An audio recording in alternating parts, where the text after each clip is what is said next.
امام علی کی خدمت میں ایک شخص آیا اور عرض کرنے لگا، علی، میں نے اپنی بیٹی کی شادی کروائی لیکن چند ہی ماہ میں وہ شادی ٹوٹ گئی۔ آج کل لوگوں کا پتہ نہیں چلتا، بظاہر تو بڑے اچھے لگتے ہیں لیکن رشتے رکھنے کے بعد اصل چہرہ ظاہر ہو جاتا ہے۔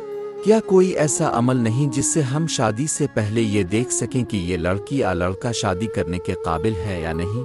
اس پر حضرت امام علی نے فرمایا، اگر تم اپنی بیٹی کے لیے رشتہ دیکھ رہے ہو تو تم لڑکے میں یہ دیکھو جو لوگ اس سے مرتبہ میں کم ہیں، حیثیت میں کم ہیں۔ اگر ان کی عزت کرتا ہے، ان کا خیال رکھتا ہے تو سمجھ جاؤ یہ زندگی میں ایک اچھا شوہر بنے گا اور اپنی بیوی کا بھی خیال رکھے گا۔ لیکن اگر جو رتبے میں اس سے بڑے ہیں ان کی تو عزت کر رہا ہے لیکن جو مرتبے میں کم ہے ان کا احساس نہیں کرتا تو سمجھ جانا کہ یہ انسان تمہاری بیٹی کے لیے صحیح نہیں۔ اتنی ہی دیر میں دوسرا شخص اٹھا اور پوچھنے لگا، علی، اگر ہم اپنے بیٹے کے لیے رشتہ دیکھیں تو کیسے پتہ چلے کہ کیا لڑکی ہمارے بیٹے کے لیے صحیح ہے نہیں؟ اس پر حضرت علی نے فرمایا، جب اپنے بیٹے کے لیے رشتہ دیکھنے جاؤ تو لڑکی سے چند سوال پوچھو اور تھوڑی دیر گفتگو کرو۔ اگر لڑکی صرف اپنی خوبیاں بتاتی رہے اور ہر بات پہ اپنی تعریف کرتی رہے تو سمجھ جانا لڑکی خود پسندی کے دلدل میں گرفتار ہے۔